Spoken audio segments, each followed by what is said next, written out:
പരലോകം എന്നൊരു ലോകം വേറെ ഇല്ല. യഥാർത്ഥ സത്യമാണിത്. അപ്പൊ അങ്ങനത്തെ ഒരു പരലോക ചിന്താഗതിയും വെച്ച് നമ്മളെല്ലാം പോവുകയാണെങ്കിൽ നമ്മൾ അവിടത്തേക്ക് ലക്ഷ്യം വെക്കുന്നു. പക്ഷേ നമ്മുടെ മനുഷ്യ ജീവിതത്തിൽ എന്തൊക്കെ ചെയ്യേണ്ടത് മനുഷ്യ ജീവിതത്തിൽ തന്നെ ചെയ്തു തീർക്കണം എന്നുള്ളതാണ്. ആർക്കെങ്കിലും നമ്മുടെ ജീവിതം കൊണ്ട് എന്തെങ്കിലും ഒരു ഉപകാരം മറ്റുള്ളവർക്ക് ചെയ്യാൻ പറ്റിയാൽ അത് തന്നെയാണ് ധന്യം. കാരണം ഈ മനുഷ്യ ജന്മം എപ്പോഴും ഇനി നമ്മുടെ ഈ ഓരോ ഉള്ളിലുള്ള ജീവനുണ്ടല്ലോ, ഇവർക്കൊന്നും ഇനി തിരിച്ചു കിട്ടുമെന്ന് നമുക്ക് യാതൊരു പ്രതീക്ഷയുമില്ല. അടുത്ത ജന്മത്തിൽ ഞാൻ മനുഷ്യൻ തന്നെ ആയിക്കോളുമെന്ന് ഒരു പ്രതീക്ഷയുമില്ല. എനിക്ക് മോക്ഷം കിട്ടുമെന്ന് ഒരു പ്രതീക്ഷയില്ല. എനിക്ക് പരലോകമോ സ്വർഗമോ എന്തും കിട്ടുമെന്നോ ഒരു പ്രതീക്ഷയില്ല. ആർക്കുമില്ല. കാരണം ഇത് മരിച്ചു കഴിഞ്ഞാൽ പിന്നെ തീർന്നു, പരിപാടി തീർന്നു. ആ പരിപാടി തീർന്ന അവസ്ഥയിൽ നമ്മൾ എന്ത് ചെയ്യാം?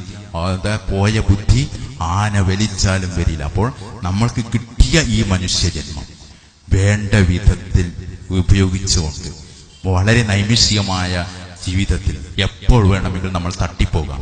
അങ്ങനെയുള്ള സ്ഥിതിവിശേഷത്തിൽ നമ്മൾ നല്ലത് മാത്രം ചെയ്യുക. ആർക്കും ഒരു ഉപദ്രവവുമില്ലാതെ ദൈവവിശ്വാസത്തിലൂടെ ചെയ്യാം. ഒരു ഉദാഹരണം പറയാം. മരണത്തിന് ശേഷം ഒരു ജീവിതമില്ല എന്ന് ഉറപ്പിച്ചു പറയുന്നു സ്വാമിജി. അതിനുള്ള സ്വാതന്ത്ര്യം അദ്ദേഹത്തിനുണ്ട്. മരണത്തിന് ശേഷം ഒരു ജീവിതമുണ്ടെന്ന് ഉറപ്പിച്ച് വാദിക്കാൻ എനിക്കും അവകാശമുണ്ട് സുഹൃത്തുക്കളെ. കാരണം മരണത്തിന് ശേഷം ഒരു ജീവിതമല്ല പറഞ്ഞാൽ ഇത്ര ഹതഭാഗ്യനായ ഒരു ജന്മം മനുഷ്യനല്ലാതെ നാക്കാലിക്ക് പോലുമില്ല. പട്ടിയായും പന്നിയായും ജീവിക്കലാണ്. ഞാനൊക്കെ ഈ പ്രബോധകരായി ജീവിക്കുന്നത് എന്തുകൊണ്ട് നല്ലത്? കാരണം മനുഷ്യനായി ജീവിച്ചിട്ട് മരണത്തിന് ശേഷം ഒരു ജീവിതമല്ല. ഇവിടെയിട്ട് നീതിയും നടക്കുന്നില്ല, അനീതിക്ക് വിധേയമാക്കപ്പെടുകയും ചെയ്യുന്നു. 44,389 ശിശുക്കൾ, പെൺകുട്ടികൾ ഈ കേരള മണ്ണിൽ 10 കൊല്ലം കൊണ്ട് ബലാത്സംഗം ചെയ്യപ്പെട്ടു. നിരപരാധികൾ. അവരിൽ മഹാഭൂരിപക്ഷത്തെ ഇവിടെ സൃഷ്ടിച്ചിട്ടില്ല. ആരാന്ന് പോലും അറിയില്ല. എങ്കിൽ നിങ്ങൾ പറയൂ, മരണത്തോടുകൂടി അവസാനിക്കുന്നതാണെങ്കിൽ ഇത്ര ഹതഭാഗ്യ ജന്മം, മനുഷ്യൻ എന്ന മഹാജന്മത്തെക്കാൾ ഹതഭാഗ്യൻ ആരുണ്ട്? നമുക്കറിയാം. നമ്മുടെ വീടുകളിൽ പോലും നമ്മൾ അച്ഛനാൽ പീഡിപ്പിക്കപ്പെട്ടിട്ടുണ്ടാവാം, അമ്മയാൽ അപഹസിക്കപ്പെട്ടിട്ടുണ്ടാവാം, സ്വന്തം ജ്യേഷ്ഠനാൽ ആട്ടി ഓടിക്കപ്പെട്ടിട്ടുണ്ടാവാം. നമ്മുടെ കൂടെ ആരും നിന്നിട്ടില്ല. അക്രമിയായ ജ്യേഷ്ഠന്റെ കൂടെയാണ് നിന്നത്. പറയൂ, മരണത്തിന് ശേഷം ഒരു ജീവിതമില്ലെങ്കിൽ അനീതി ഈ ലോകത്ത് നിലക്കുന്നു. നമുക്കറിയാം. നീതിയുടെ ലോകമെവിടെ? നീതിയുടെ ലോകമെവിടെ? ലക്ഷക്കണക്കിന് ഹിരോഷിമയിലും നാഗസാക്കിയിലും ട്രൂമാന്റെ നേതൃത്വത്തിൽ കൊല്ലപ്പെട്ട നിരപരാധികളായ മനുഷ്യരെ കൊന്നൊടുക്കിയവരവിടെ ആരും സൃഷ്ടിച്ചില്ല, ആരും അവരെ നിന്ദിച്ചില്ല, ആരും അവരെ കല്ലെറിഞ്ഞില്ല. പറയൂ, അനീതിയിൽ അധിഷ്ഠിതമായ മനുഷ്യ ജീവിതത്തെ കുറിച്ച് വേദം എന്തു പറയുന്നു? വേദം പറയുന്നത് എന്താണ്?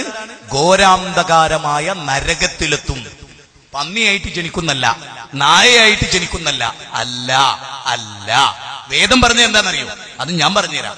ഋഗ്വേദം മാത്രം എടുത്തോ, ശ്രീമദ് ഭഗവത്ഗീത എടുത്തോ, ഭഗവത്ഗീതയിലെ 2-ാം അധ്യായം എടുത്തോ, 2-ാമത്തെ ശ്ലോകം എടുത്തോ, 2-ാം അധ്യായം 37-ാമത്തെ ശ്ലോകം എടുത്തോ. അതിലെന്താ ഉള്ളത്? ഹദോവാ പ്രാപ്സ്യസി സ്വർഗം ജിതോവാ ഭോക്ഷ്യസി മഹീം തസ്മാദുത്തിഷ്ഠ കൗന്തേയ യുദ്ധായ കൃതനിക്ഷയ. ഇതൊരു ധർമാധർമ്മ യുദ്ധമാണ്. ഈ ധർമ്മയുദ്ധത്തിൽ അർജുന, നീ കൊല്ലപ്പെട്ടാൽ അടുത്ത ജന്മത്തിൽ ചണ്ടാലനാകുന്ന, ബ്രാഹ്മണനാകുന്ന അല്ല അല്ല. തദീഹ രമണീയാം ശരണേ ഹഭ്യാശേ ഹയദേ രമണീയാം യോനി അബധ്യോരൻ ബ്രാഹ്മണ യോനി വസുകര യോനി ചണ്ടാല യോനി എന്ന് ഛന്ദോപനിഷത്തിൽ മനുഷ്യർ കടത്തിക്കുട്ടിയ വാചകം പറഞ്ഞാണോ ശ്രീകൃഷ്ണൻ? അല്ല. ശ്രീകൃഷ്ണൻ പറഞ്ഞ എന്താ?